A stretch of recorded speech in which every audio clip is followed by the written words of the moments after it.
Buenas tardes, mi nombre es Diana de la Cruz Hernández. Soy del grupo TB42 de la licenciatura en optometría del SICS-UST. Bueno, para la materia de patología ocular.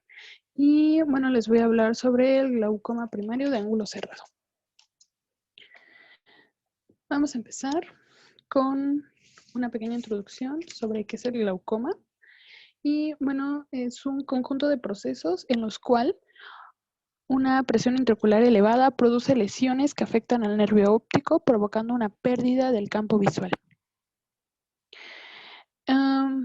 Bueno, es una neuropatía óptica crónica adquirida y definimos neuropatía como una enfermedad del sistema nervioso y neuropatía óptica es toda aquella lesión o pérdida de la funcionalidad en el nervio óptico.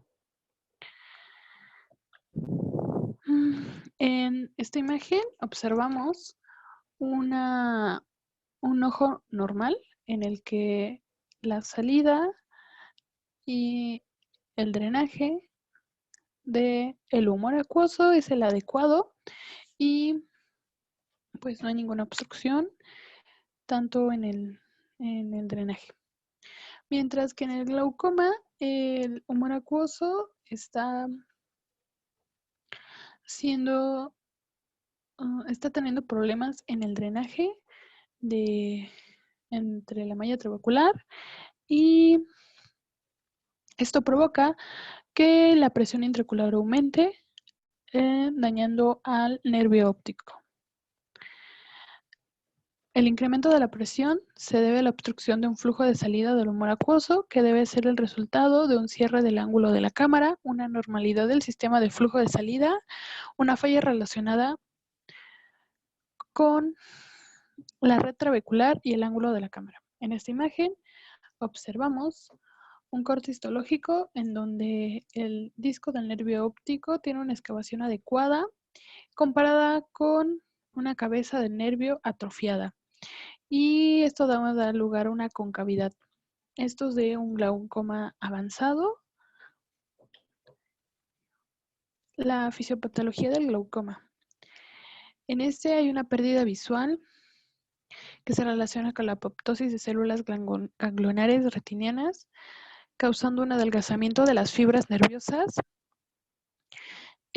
interna nuclear de la retina y la pérdida axonal del nervio óptico. El disco óptico se atrofia y hay un agrandamiento de la copa óptica. La presión intraocular se eleva de 60 a 80 milímetros de mercurio en el glaucoma de ángulo cerrado. Esto provocando una isquemia en el iris con edema corneal asociado al daño del nervio óptico. Aquí se ve una excavación profunda en el nervio óptico y lo notamos con la posición que toman las venas y arterias. Existen algunos factores de riesgo y estos factores principalmente es la edad, que son los mayores de 60 años, los diabéticos, personas con miopía, pero principalmente los hipermétropes en el glaucoma de ángulo cerrado, la genética, personas con presión intraocular elevada, usuarios de cortisona, hipertensos, personas con córnea central delgada y que hayan tenido alguna lesión ocular. Se cree que el sexo femenino tiene más frecuencia en tener glaucoma, así como también los asiáticos, los chinos o los esquimales. Se sabe que el 90% de los casos de ceguera bilateral en China es causado por el glaucoma. El glaucoma de ángulo cerrado es poco común. Se cree que hasta un 5% de los tipos de glaucoma.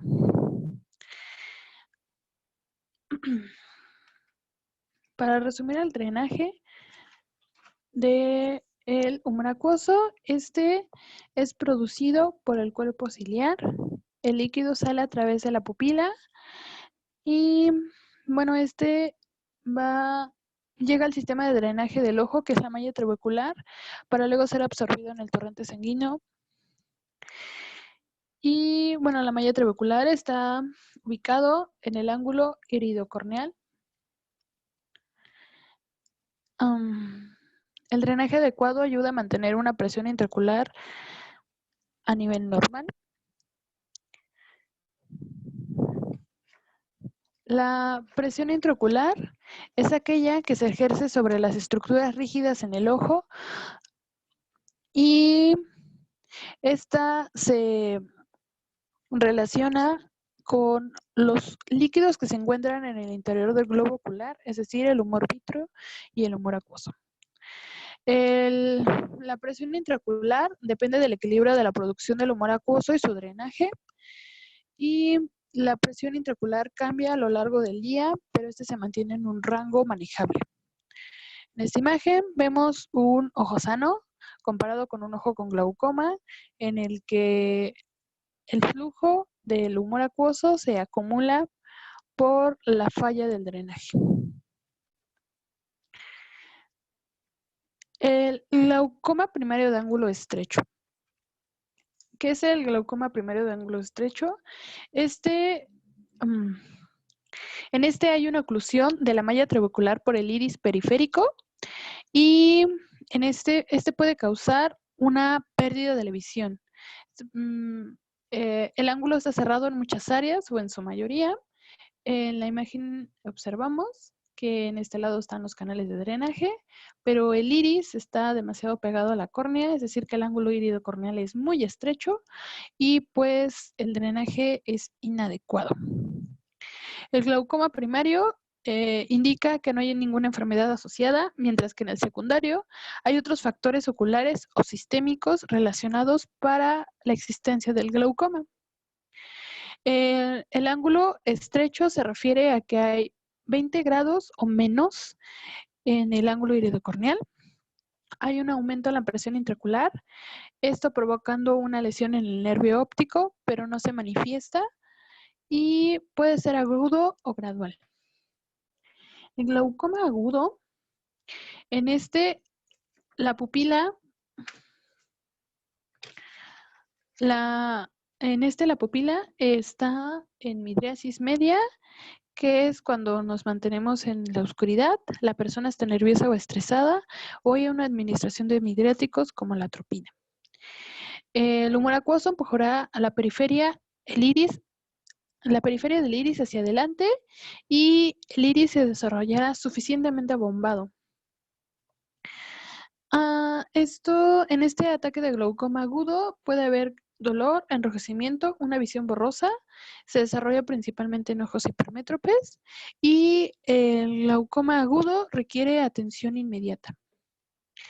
En el crónico tenemos que hay una pérdida del campo visual. Hay una pérdida en el campo visual y esta es asintomática y simplemente podemos diagnosticarla con algunos exámenes. En los exámenes podemos encontrar que hay una presión intraocular elevada, hay ángulos estrechos, cambios en el disco óptico y cambios en el campo visual. Algunas causas para el glaucoma de ángulo cerrado es un bloqueo pupilar. Y bueno, esto es principalmente la interrupción del flujo fisiológico del humor acuoso a través de la pupila, que da lugar a una diferencia de presión entre las cámaras anterior y posterior y como resultado un abombamiento hacia adelante del iris. Un iris sin meseta, un iris más grueso o de posición más anterior, un iris periférico o en rollo grueso. En esta imagen observamos una obstrucción por el iris en el ángulo iridocorneal. Algunos síntomas. En el glaucoma de ángulo cerrado crónico es asintomático, mientras que en el glaucoma de ángulo cerrado agudo hay síntomas como una visión borrosa, un dolor intenso, náuseas o vómitos, dolor de cabeza, halos de colores, pérdida repentina de la vista, disminución de la acuosidad visual y una presión intraocular que varía según la gravedad.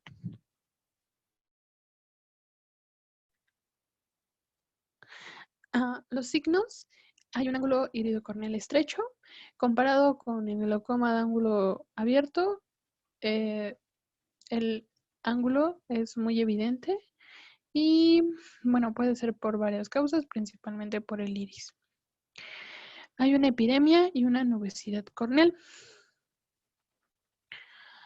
Hay una depresión cóncava del disco óptico y, bueno, en esta imagen comparamos un ojo normal con un glaucoma que apenas comienza, con un glaucoma avanzado.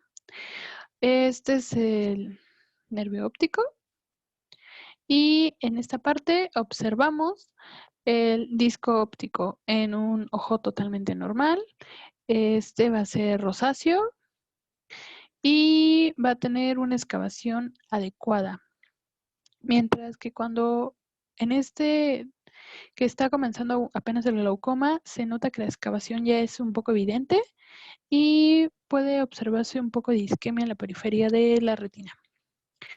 Cuando el glaucoma es avanzado, puede haber problemas en visión, hasta pérdida de ella, y la excavación puede ser muy avanzada. Y también puede haber atrofia en los vasos.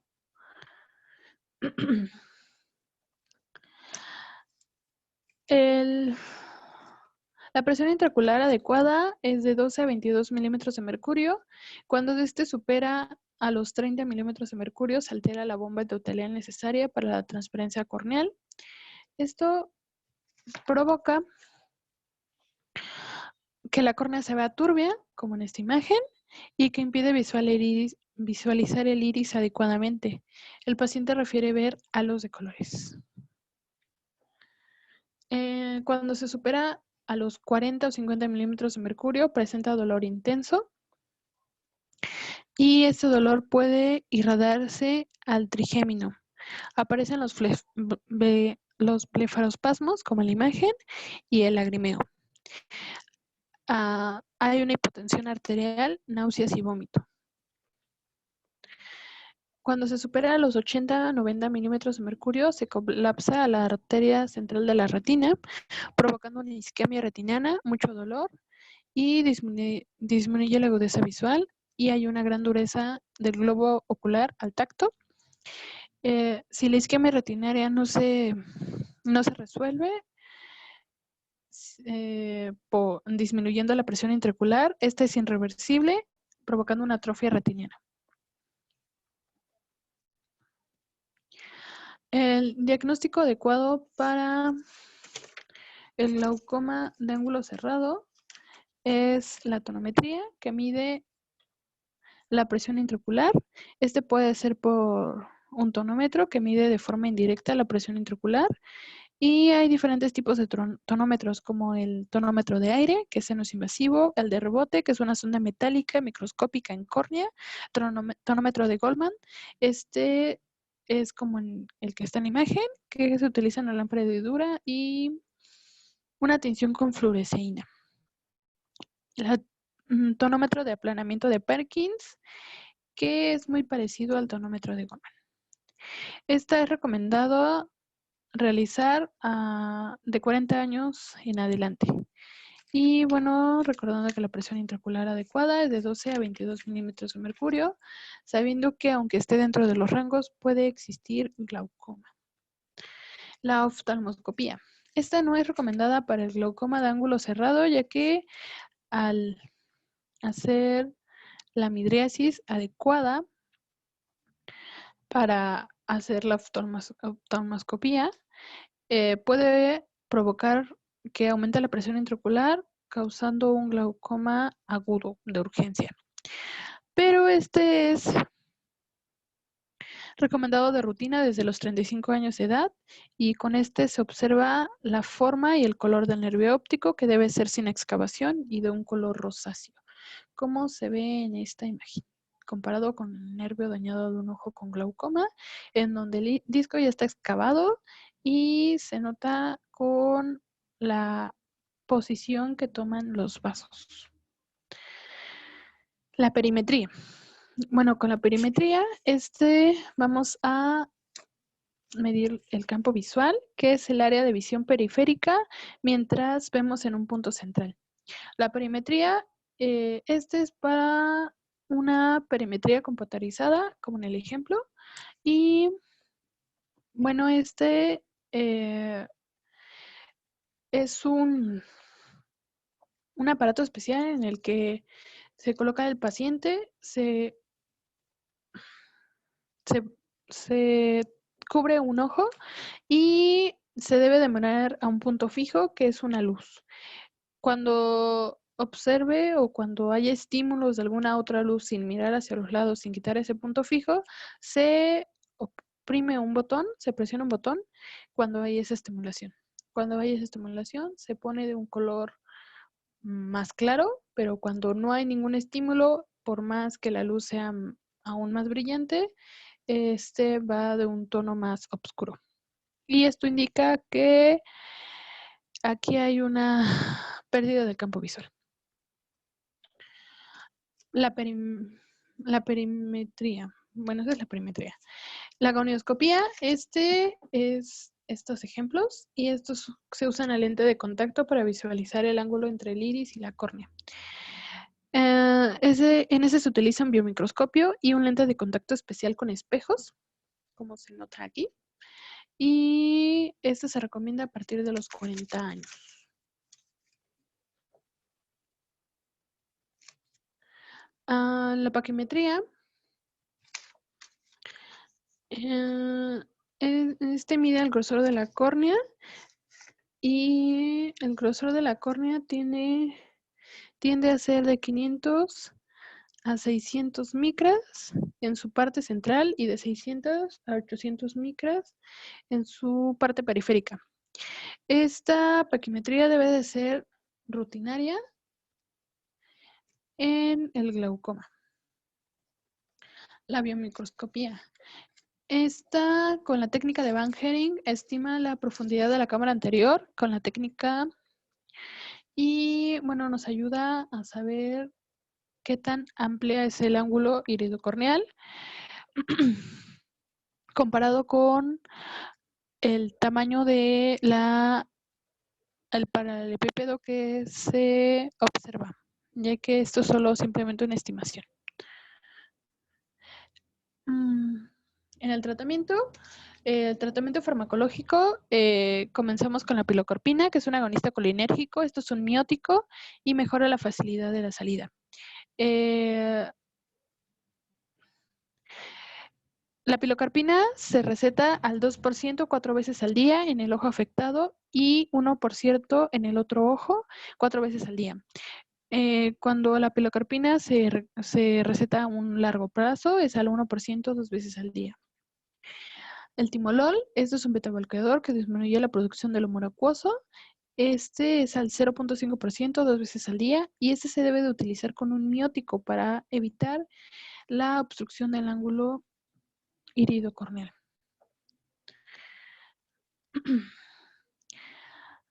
La acetazolamida, esta es oral a 250 miligramos 4 veces al día. Esto es un beta-bloqueador de la anhidrasa carbónica que disminuye la producción del humor acuoso.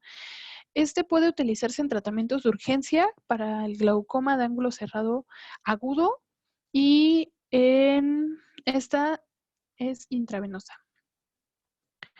En el tratamiento quirúrgico, el más recomendado es la iridotomía periférica con láser, y este procedimiento consiste en realizar una apertura del iris. El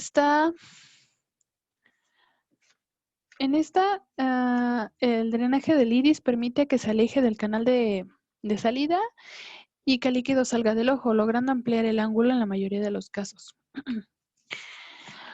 Se utiliza un anestésico tópico, se contrae la pupila con pilocarpina, se coloca un lente de contacto especial, y la apertura con el láser se realiza tomando como referencia a un reloj entre las 10 y entre las 11 y la 1, a las 3 o a las 9. Y bueno, eso sería todo. Gracias.